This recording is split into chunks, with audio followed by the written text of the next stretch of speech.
Hey everyone. I think we can all agree that academics is a big part of why we go to college in general.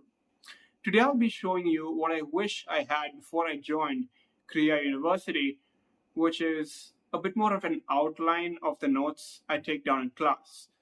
Today's notes will specifically be from the Design and Analysis of Algorithms course that I've taken this trimester. Now, I'm not going to go into everything. This is not a JEE tutorial. I'm going to be telling you guys just a basic overview of it. So let's get started. Okay, guys, so I have to sleep soon. I can't go into too much detail, but these notes basically talk about how we can make an algorithm faster. Now, big O is something you will see quite often in computer science notes. Yeah, make all the jokes you want, but big O is basically a measure of how effective an algorithm is independent of your machine hardware speed or your processor. Like 1 gigahertz, 2 gigahertz, doesn't really matter. And here we have a graph, very helpful when you're talking about processing an algorithm. So this graph is higher than this graph. This could be time, the x-axis, and this could be the number of bits processed per unit time. And you could think of it that way if you want to. He didn't really mention an axis, so I'm not sure what he meant with this axis. I'm pretty sure this one could be called time. So basically, if you change c to different constants, c is a constant, 1 by 2 or 1 or 2, that affects how quickly your algorithm processes data.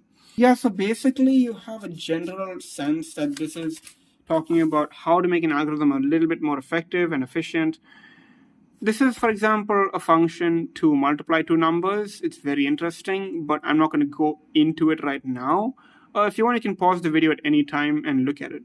And even try running it in Python, or you'll probably get a recursion error because I seem to be getting it all the time. Modular arithmetic is quite simple.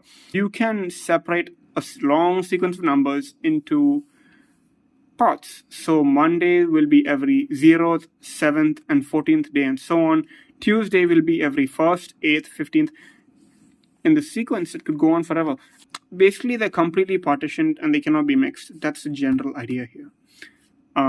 Say notation. We created a random notation this to indicate partitions. And so you can really kind of add numbers this way. For example, we know that 5 plus 6 is 11. And if you add 5 plus 6 here, the 11th day is Friday. Now, 5 plus 6 is 11, and this is a distance of 7 days. 11 could equal 4. Hence, that's why they created this sort of like notation. Now, this can be anything. Our professor just created this on the spot. It's not some real existing notation. But you get the general idea. Okay, now we have definition of mod notation.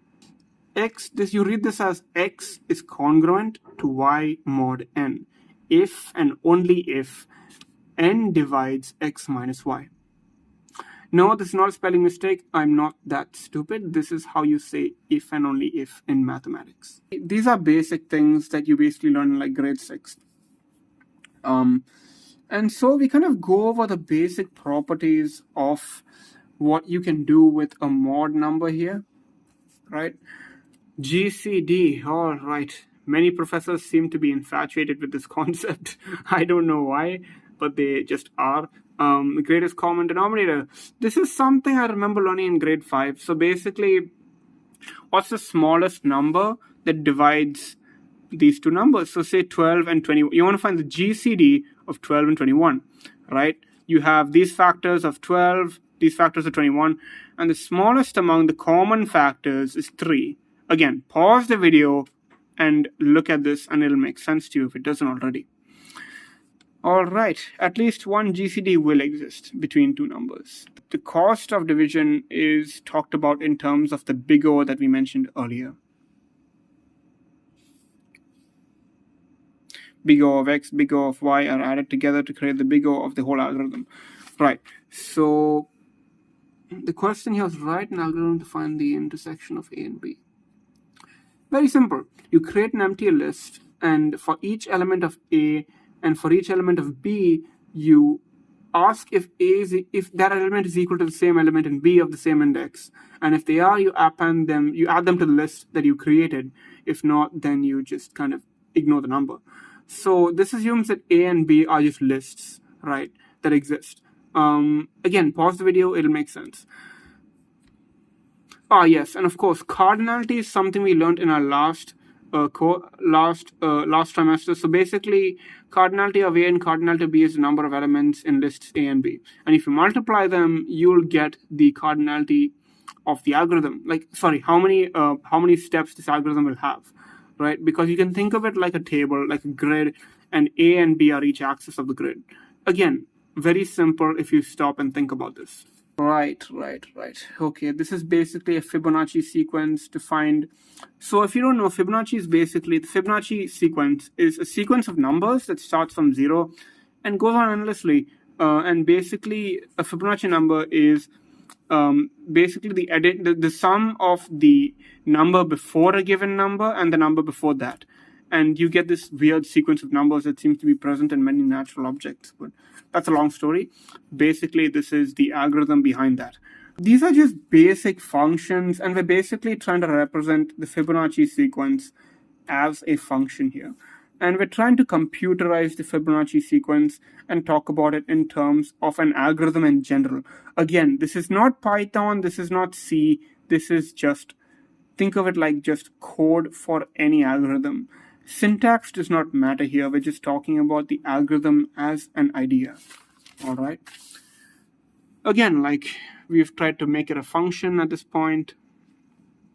And F is basically an array, right? Or a list. And when you say F square bracket O close square bracket, basically that means the first 0 is the first, 1 is the second, and so on. So the first element of that list is 0, the second element is 1, and so on.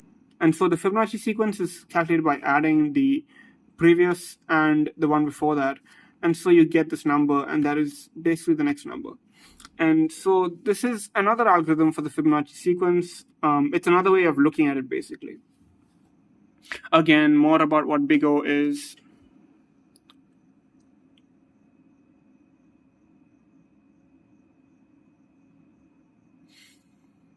Right. This is actually this is quite simple. So if you're talking about big O, then think of the inverse of big O as omega. This is a Greek letter omega. Right. So I'm sorry about this. This is not rho. This is not the Greek alphabet. This is G. This is how I write G for some reason. I should change that. So G, think of F and G as functions, right? F of X, G of X. Just think of them as any function. And X is the thing where the function is being carried out on. Omega is the inversion of big O and vice versa. That's all this means. Basically, here we're talking about how we can say a function is faster than, an algorithm is faster than another one. Big O and omega are good ways of saying this function is faster than that function, basically comparison of an algorithm's speed. Yeah, I wrote this as my own little tip for knowing what big O does. And he did mention that 6432-bit basically means how many bits are processed at a time. And I wrote this down during class.